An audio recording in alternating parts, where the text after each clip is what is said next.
bal waxaynu eegaynaa maanta inaan bilowno course-keeni React. waxaan idin tusayaa sida loo initial gareeyo oo loo setup gareeyo React app. marka aad bilaabayso oo project cusub aad bilaabayso, waxaad imanaysaa website-ka create React app, kadibna waxaad bilaabaysaa ood eegaysaa kan. marka documentation-ka haddaad doonayso inaad isticmaasho waa fududahay, waad isticmaali kartaa. marka mbs create React app ayaad odhanaysaa. my app-kana waa project-gaaga magaciisa, hadduu front end yahay front end-ka, marka kolba project-gaaga wuxuu yahay ayaad u samaynaysaa. marka anigu hyper baan isticmaalayaa, terminalka aan command-ka ku isticmaalayaa. hyper terminal haddaad doonayso inaad dhowlaan garaysato oo fududahay, keliyata hyper.io baad eegaysaa, kadibna install garee. marka command-ka la isticmaalayan aniguba jecelahay inaan ku sameeyo project kasta, waayo waa fududahay. haddaad desktop-ka tagto ood create aad folder cusub samaysato, kadibna isna waa isla meeshii, laakiinse waxaan ku tusayaa keliyata anigu sidii loo isticmaali lahaa terminalka. adigoo isticmaalaya terminalka inaad project-yadaada iyo command-ka aad si fiican u barato ood ka isticmaasho. marka waxaan tegayaa desktop-kayga. desktop-ka marka aan samaysto oon tago ayaa waxaan samaynayaa folder. marka folderka waxaan u bixinayaa make directory baan leeyahay. make directory waxaan odhanayaa react project baan u bixinayaa folderka. kadibna react project somali badhe, kadibna react project somali ayaan odhanayaa, folderkaasaan samaynayaa. kadibna waa inaan tagaa folderkii hadda aan samaystay. okay react, marka react baan idhi.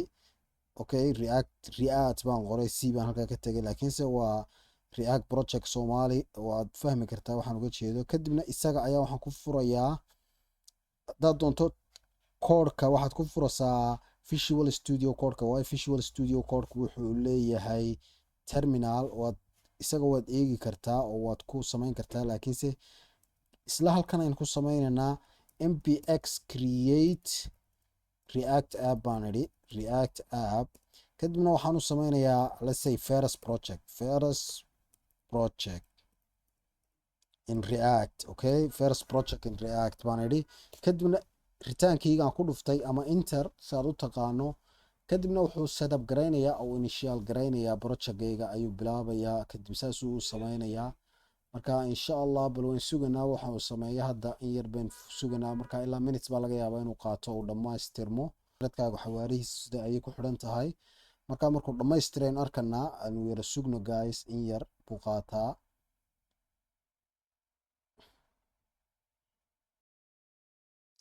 okay create new react app buu yidhi. kadibna wuu install garaynayaa react dom, wixii oo dhan react scriptigii.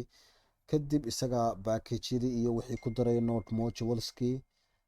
markuu intaa dhammaystiro uu message-ka u dambeeya happy hacking uu kuina siiyo, kadib markaas setup-keenii wuu dhammaystiran yahay, macnihii project-gaaga wuu create garaysma weeye macnihii.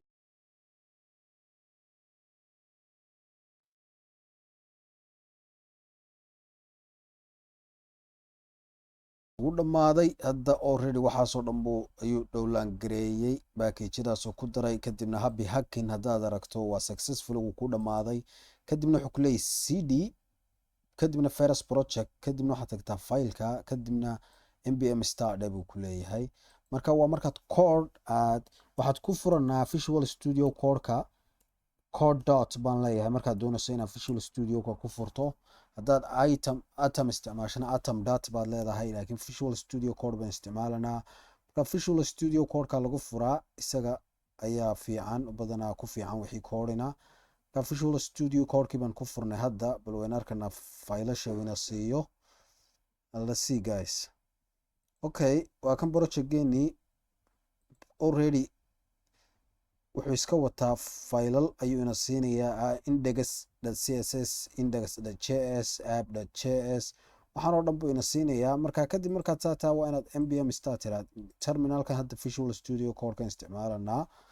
marka waxaan sameynayaa already, kadibna new terminal baan furay, bashkaas u horeeyaan isticmaalayaa. already fileka waan joogaa, first project react waa inaad fileka joogtaa marka aad doonayso inaad start garayso. applicationkaaga projectkaaga markaad start garaynayso oo doonayso inaad run garayso browser ku run garayso waa inaad joogtaa first project react. Okay, that's the project magaca aad u samaysay wuxuu doono ha noqdo kaasaad imanaysaa markaasaad npm star leedahay. Okay guys, waa inaad requirementiga ogaataa markaad doonayso inaad react project aad samayso maxaad u baahan tahay. marka video horeyn ka samaynay haddaanad node haysan ma samayn kartid oo projectgaaga ma samaysan kartid. marka waa inaad mar walba node install ku ahaadaa. Node.js sida loo install gareeyo waan idin tusay. Node.js kan latestiga baad download gareynaysaa marka waa inaad haysataa. already wuu inoo download gareysan yahay marka node.v baad leedahay versionka haddaad doonayso inaad Node.js kaaga ogaato. haddaba projectgeena inaynu start gareyno npm start baad leedahay isagaa start gareynaya oo isran gareynaya browserku isku ran gareynaya faylashan iyo baynu eeganaa markaa waxay yihiin. markaasaynu kadibna projectka aynu crash course-keena yar dhex geli karnaa already markaasaan sii dhex gelinaa. marka let's see bal inaynu yar aan start gareyno projectgeena npm start markaad tiraahdo automatically isaga browserka kuu furaya local hostiga uu ku ran gareynayo sidaa ku tusaya.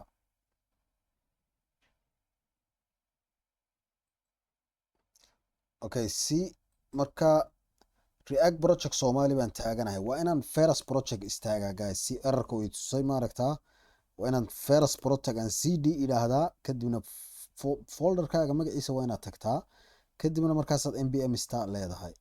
si already main project react project Somali baynu taagnayn kadibna clear lama clear aan idhaahdo kadibna halkan npm start idhi.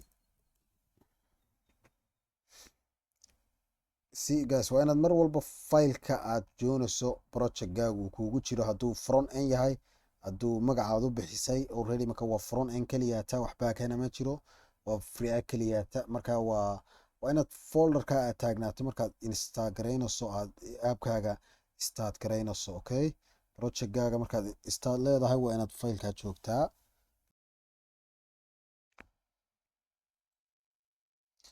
okay see guys already wuxuu ku furay maaragta local hostigan ayuu ku ran gareynayaa 3000 in chrome-keena marka wax badan kuma jiraan app.js kan ayaa waxaa ku jira intan yaree loogadan reactiga wax kale kuma jiraan meesha loogadan reactiga iyo in yaroo header baa ku jira kadibna iyo hrefka automatically oo react.js oo website-kooda officially uu inagu render gareynayo markaad click siiso. marka waan iska masaxayaa airbaan header 1 leeyahay kadibna welcome to react crash course baan leeyahay crash course haddaan intaa idhaa aan safe yidhaahdo already app.js kan iyo loogadan ma haysano waan delete gareynay laakiinse eeg headerkeenan ayaa automatically ina siinayaa. okay compiling buu leeyahay isagaa compile gareynaya ha u warwarintaa already control save control s baa tidhi kadibna isagaa header 1 kan ku siinaya kadib loogadanna waad iska tuuri kartaa sababtoo dhan waan iska maaranay waad delete gareyn kartaa xataa automatically delete baad iska leedahay wax weyn maaha. intaa yara compilingka isuguna guys wuu yara culays buu yara galay isagaas yara daciifiyey xagga khadka waaye markaa baloon yara suganaan yar.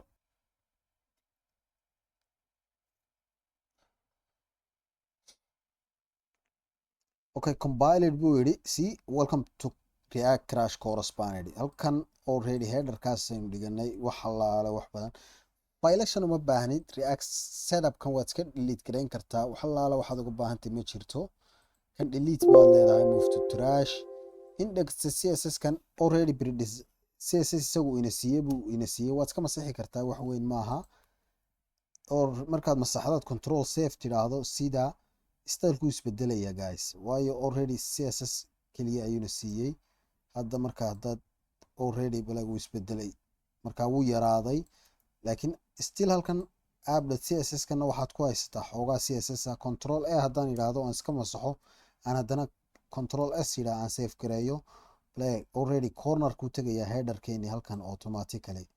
marka guys maalmaha soo socda waxaynu insha allah samayn doonaa oo aynu crash course react u samayn karnaa maxaa yeelay arday baa iga soo codsatay oo basiga doonaysa sida ay projectka ula socdaan, oo waayo koorasaynu soo wadnaa, koorasyadaasaad ula socoto waa inaad basiga la haysataa. marka intii basic ahayd baan in yaroo projectyo ka caawinaynaa ardayda markaasi aynu sameeyaan. marka insha allah waxaynu sameynaynaa ooaynu ku xidhanaa tailwind css. imanka adduunka marka css laga hadlaayo frameworka tailwind css aad bay caan ugu noqotay xagga front endka marka laga shaqeynayo oo la dhisayo xagga front endka designka wixii markasta. marka tailwind css baynu ku daranaa oynu aan ku tusayaa sida back loogu xidho oo usoo install garaynayso tailwind css, kadibna aad applicationkaaga u isticmaalayso xagga front endka designkaaga wax walbaad u baahan tahay. marka kooras yar baynu sameyn doonaa insha allah, dhowr barajag oo kala duwan. saa darteed waa inaad mar walba la socotaa wixii basiga. markaad doonayso inaad basic aad koorasyadayna la qabsato waa inaad basiga la haysataa. wixii ardayda udemida ku jirta marka waxaan kula talinaya inay crash kooraska la socdaan si ay at least ay dee lasoo qabsadaan ardayda kale oo wixii basiga ah ay la socdaan. ay khayr baan iska ognahay.